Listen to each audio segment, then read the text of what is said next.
Johnny Rocket Launchpad. And now, here's Johnny.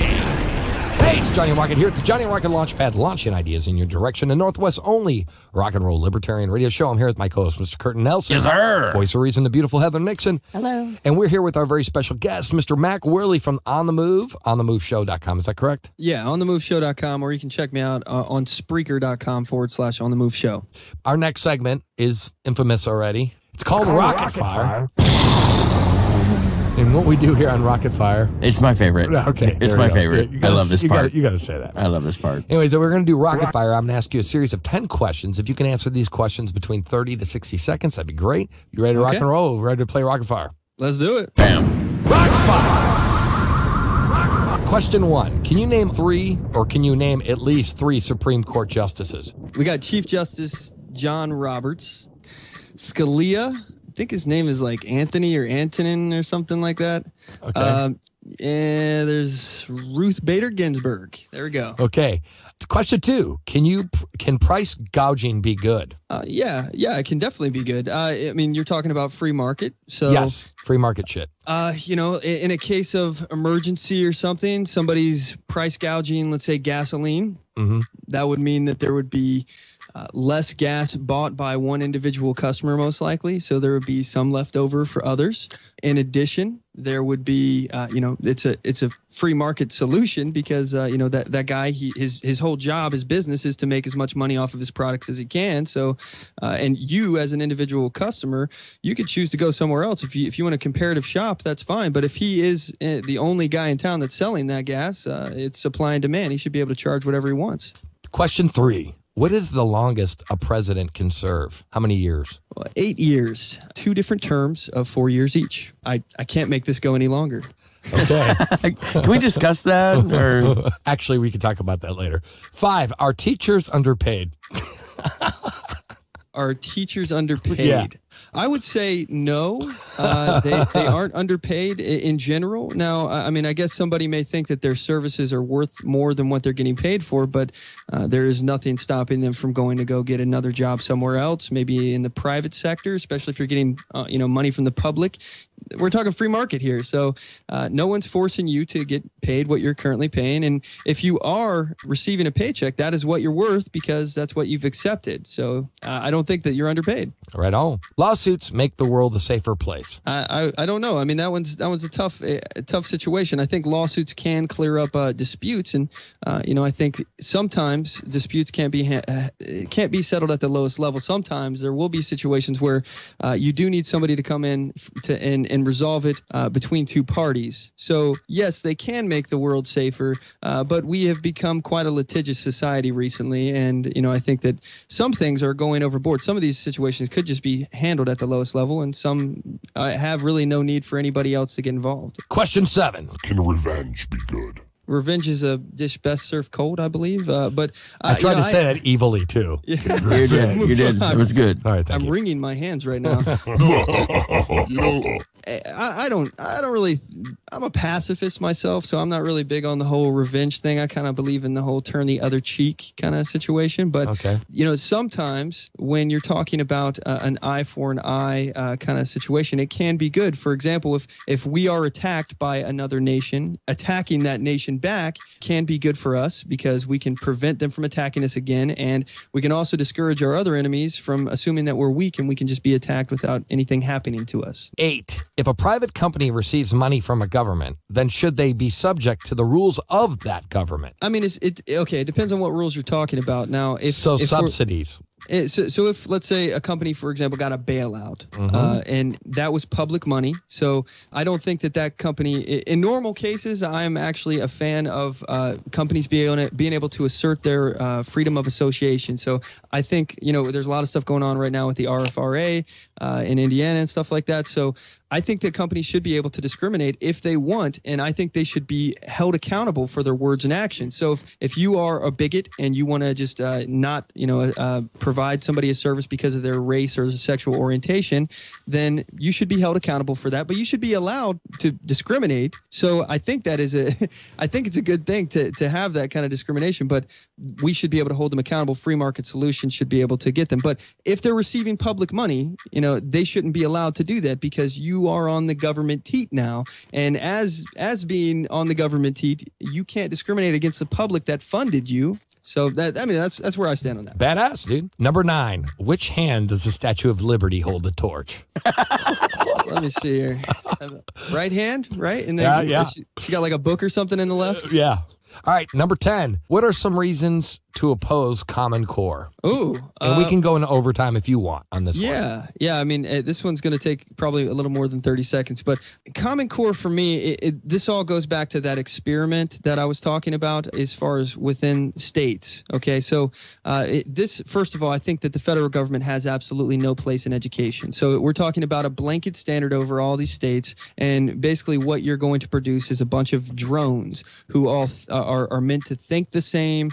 They've went through the same exact training. They all are going to be just carbon copies of one another. And if that system fails, if this one experiment, that's what it is, it's an educational experiment, fails, then we all collectively fail within the United States.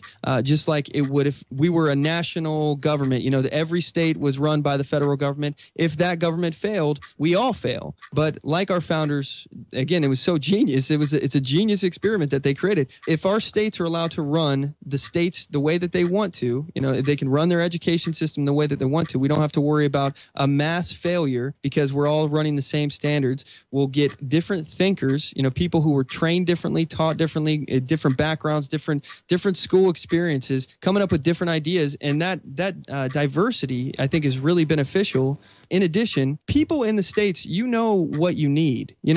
Like I don't need somebody who's thousands of miles away from me telling me what I need to teach my children. I know what I need to teach my children. I know what's going to make them successful. Right. So I don't need the federal government to come and tell us in our community what we need to do. All right, hey, let's stop the clock here on Rocket Fire. We're going to continue. I want you to continue saying what you wanted to say. I just wanted to make sure I stopped the clock. I didn't want to give you an unfair advantage. So we're now in overtime. So now, first time ever.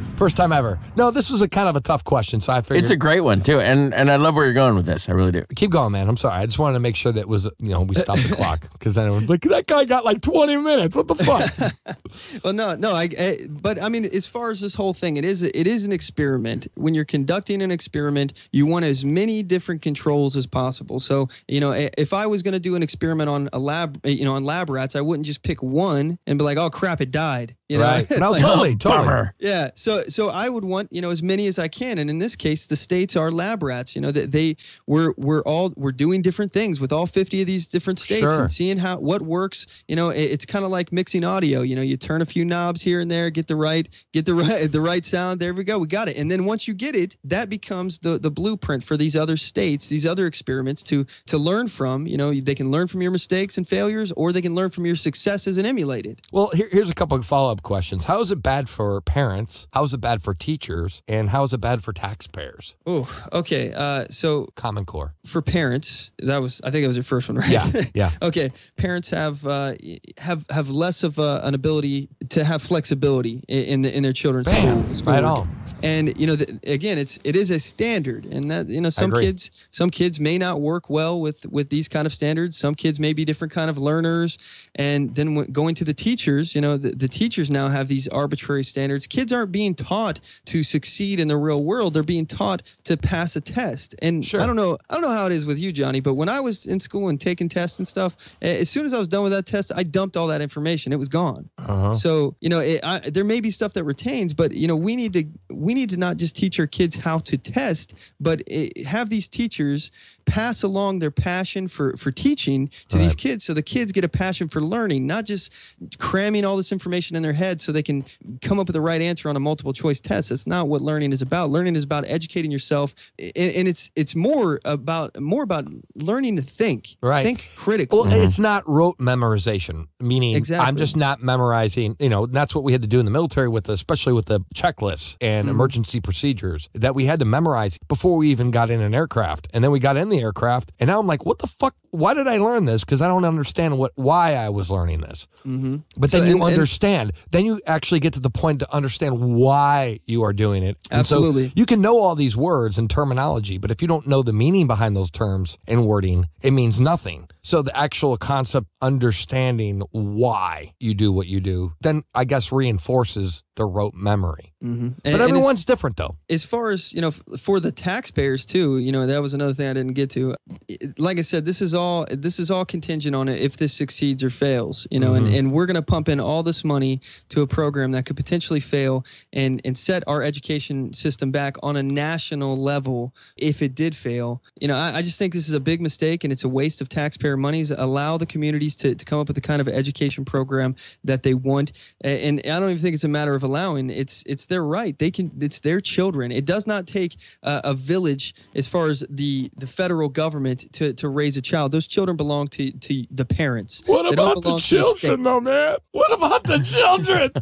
Exactly. That's the excuse, and I'm tired of that excuse. I know, man. I'm for the children nowadays. Okay, hey, I got another question. I got a quote here, and I want you to maybe talk about this quote. The Constitution shall never be construed to prevent the people of the United States who are peaceful citizens from keeping their own arms. Samuel Adams. I agree. I'm a big advocate for the Second Amendment, and the concept, the entire idea coming from the left that the Second Amendment was meant to number one be for hunting, or number two, as they so love to do, for people in a militia. The concept. Hey, there's a comma there. Yeah. Well, they say that it wasn't meant for the individual citizen, but yet everybody had guns at that time period anyway, number one. They brought guns to the convention. And who was the militia? Everyone was. Yes. Everybody every citizen was a militia member, or a militia member. If you were an able-bodied, man, you were in the militia, and you were expected to, if your community needed to be defended, you were expected to grab your gun and go.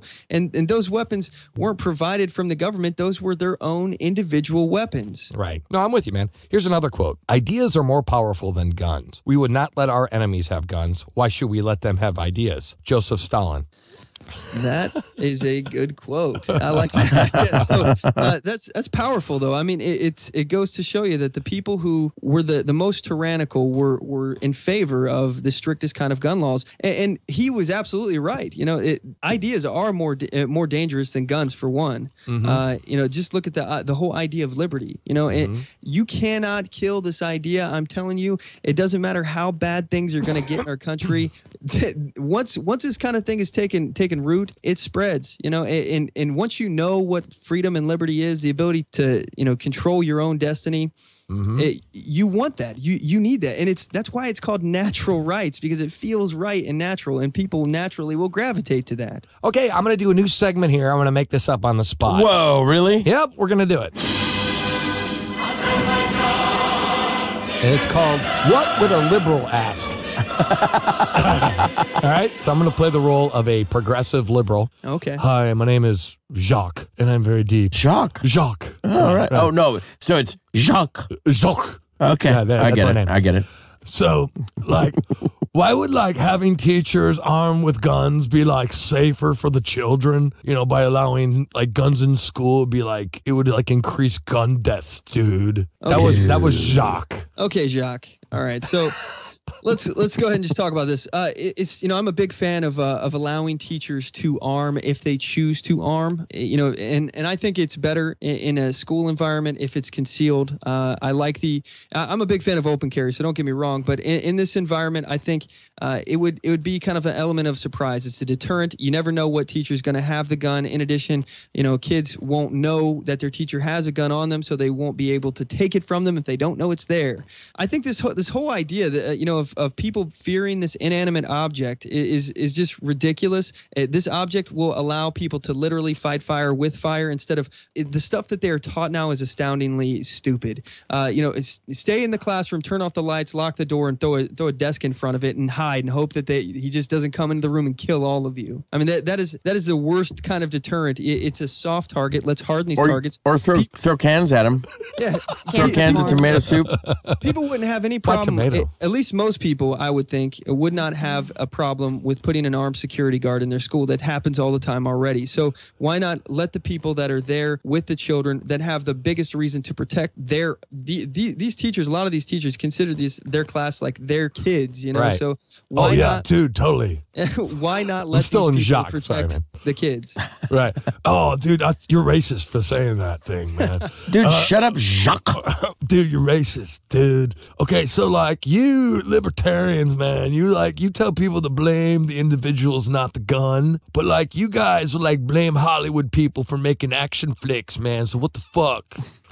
Well, personally, I don't blame anybody for Hollywood movies or anything like that making things violent. I think violence happens. I don't blame inanimate objects for the actions of others. Like for example, Jacques, I wouldn't blame I wouldn't blame your fork for making you fat, Jacques. Or the burger.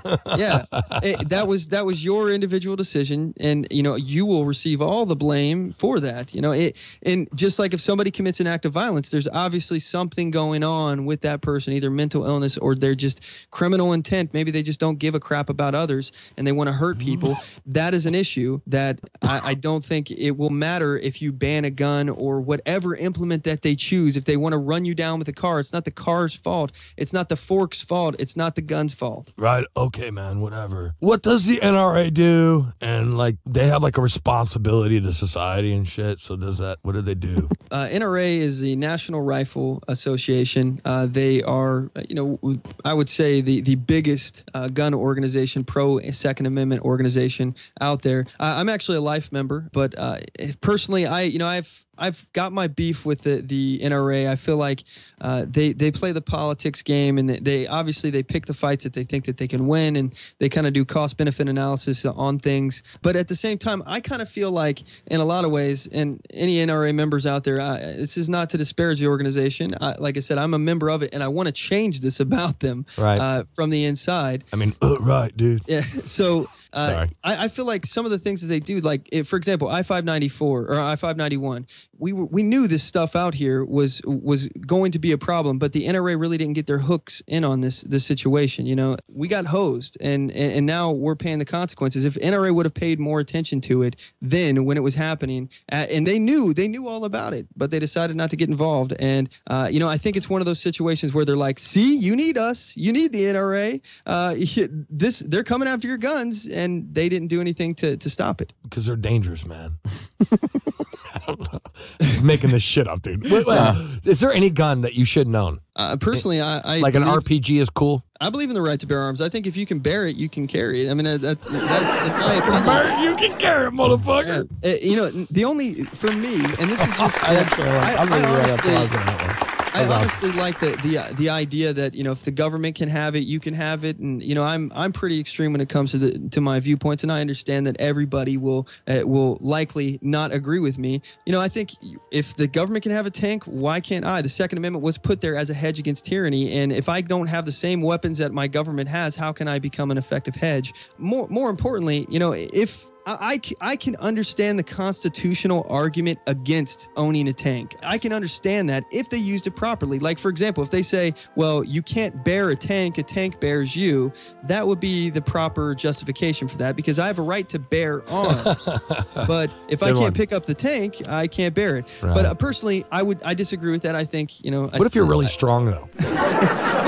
if you are, then you can have a tank. I don't think you need the government's permission at that point. I think you can just do whatever you want.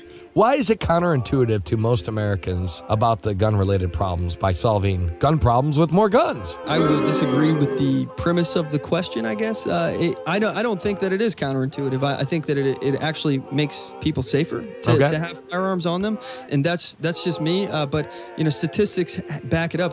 Gun sales are at an all-time high. Crime is lowering, and the areas where the crime is the worst in the country, it's areas where there's gun-free zones, like for example Chicago, New York City.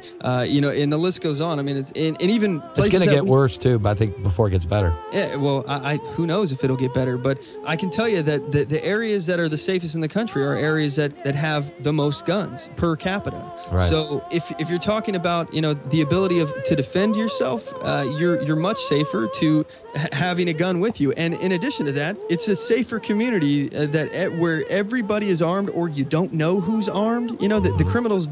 Nothing is a soft target. They got to go in every circumstance that somebody may have a gun. Right on. Hey, Mac, anyway, so thank you very much for coming here on the Johnny Rocket Launchpad. Totally, man. Thank you so much. You rock, brother. Let's have you in the studio next time, man. Yeah, man. Seriously.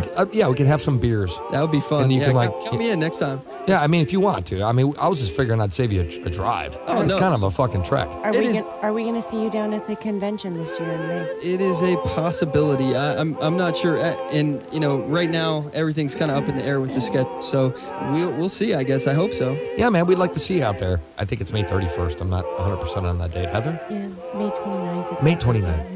Right on. Anyway, so this is Johnny Rocket here at the Johnny Rocket Launchpad. Hey, Matt, give us your information really quick before we let you go, so everyone can tune into your show and stuff. Yeah, you can tune in. We broadcast live every Sunday at 5 p.m. Pacific Standard Time, 8 p.m. Eastern Standard Time for those of you out there on the other coast. And we broadcast from the hub, onthemoveshow.com. That is where you can get all the information. And we also simulcast on haywiregulch.com. And you can, if you want to go straight to the source, we broadcast off the platform Spreaker, Spreaker.com/on-the-move-show. Feel free to follow me on there. Hey, man, thank you very much. It was an honor to have you on here. Absolutely, You're a good guy, man. Really. I'm glad you're my brother from another mother over there in the constitutional world. And thank you very much for coming on the show. We really do appreciate it. And your show is fantastic. And thank you for giving me the opportunity. And anytime you want me on your show, man, let me know. I'd like to chime in and give you my opinion. That's French for opinion.